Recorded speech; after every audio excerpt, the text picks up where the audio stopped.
Oh, well, you must have a drink before you go. No, thank you. Violet's quite right, I'm afraid. We really must be off. I have a patient being operated on in Canterbury. Are you sure about that drink? Quite sure, thanks. We'll let you know if we find any poltergeists roaring about. I should never forgive you if you didn't. I got it. So clumsy as always.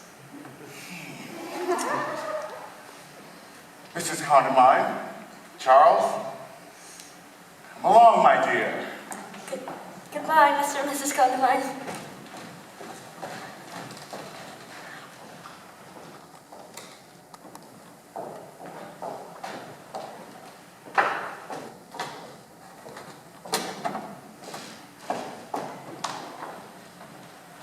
Well, dear? Well? Would you say that this evening's been profitable? Yes, I suppose so. I must say, it was extremely funny. Yes, it certainly was. What's the matter? The matter? Yes, you seem old somehow. Are you quite well? Perfectly. I think I'll have a drink. Do you want one? No, thank you, dear. It's rather chilly in this room. Come sit over by the fire. I don't think I'll make any notes tonight. I'll start fresh in the morning. Oh my goodness! Charles! That was very clumsy, Charles, dear. Elvira, that it's true, it was you! Of course it was. Charles, darling Charles, what are you talking about? Don't you see? See what? Elvira! Elvira? Yes, Elvira, this is Ruth. Ruth, this is Elvira.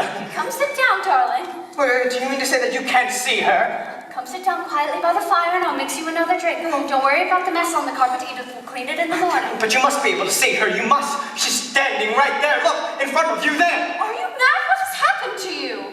You can't see her. If this is a joke, dear, it's gone quite far enough. Now sit down for God's sake and don't be idiotic. Oh, what am I to do? Oh, what the hell am I to do? I think you might be at least a little bit more pleased to see me. After all, you did conjure me up. I didn't do any such thing. Nonsense, of course you did. That awful child with the cold came and told me he wanted to see me, urgently. It was all a mistake. A horrible mistake. Stop talking like that, Charles. As I said before, the joke's gone quite far enough. I've just gone mad. That's what it is. I've gone raving mad. Here, drink this. This is appalling. Relax. How can I relax? I shall never be able to relax as long as I live. Drink some brandy. Damn, have me now! Sit down! Why are you so anxious for me to sit down? What good will it do? I want you to relax. You can't relax standing up. African natives can. They can stand on one leg for hours. I don't happen to be an African native. You don't happen to be a what? An African native! What has that got to do with it? Nothing. Say no more about it. See? I've sat down. Would you like another drink? Yes, please. Very unwise. You've always had a weak head. I could drink you under the table. There's no need to be aggressive, Charles. I'm doing my best to help you. Sorry. Now, drink this and then we'll go up to bed. Get rid of her, Charles. Then we can talk in peace. That's a thoroughly immoral suggestion. You ought to be ashamed of yourself.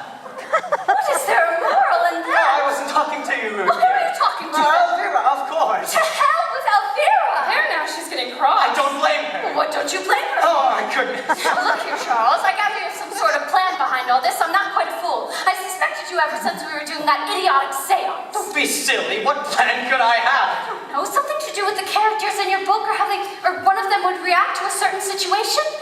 I refuse to be a guinea pig unless I'm told beforehand what it's about. Elvira is in this room. She's standing just a few yards away from you there. Yes, dear, I can see her perfectly.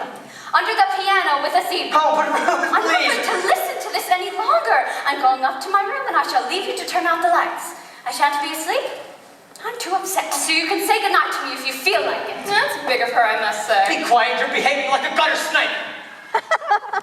That is all I have to say. Ruth, please, dear. That was one of the most enjoyable half hours I have ever spent.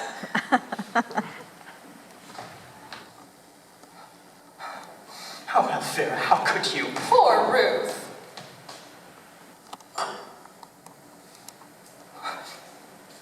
This is obviously an hallucination, isn't it? I'm afraid I don't know the technical term for it.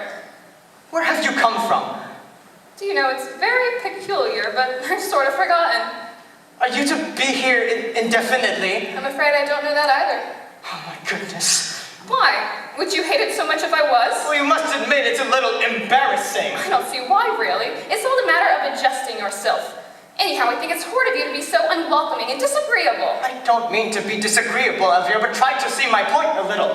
I've been married to Ruth for 5 years, and you've been dead for 7. Not dead, Charles. Passed over. It's considered vulgar to say dead where I come from. Well, passed over, then. And at any rate, now that I'm here, the least you could do is make a pretense of being amiable about it. Of course, I'm delighted in one way. I don't believe you love me anymore. I shall always love the memory of you. You mustn't think me unreasonable, but I really am a little hurt. You called me back, and at a great inconvenience I came, and you've been thoroughly churlish ever since I arrived. Believe me, Elvira, I most emphatically did not send for you. There's been some mistake. Well, somebody did, and that child said it was you. I remember I was playing backgammon with a very sweet old gentleman. I think his name was Genghis Khan, and I just threw double sixes. Then the child paged me, and the next thing I knew, I was here, in this room. Perhaps it was your subconscious. Well, you must tell me if you are going to stay or not, and we can make arrangements accordingly. I don't see how I can. Try to think. Isn't there anybody you know on the other side or over there who could help you out? I can't think. It seems so far away, almost as if I dreamed it.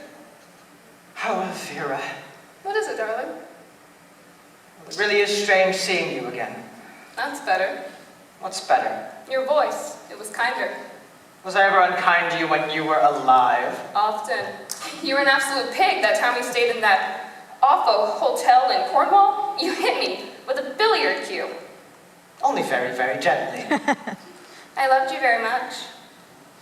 I loved you too.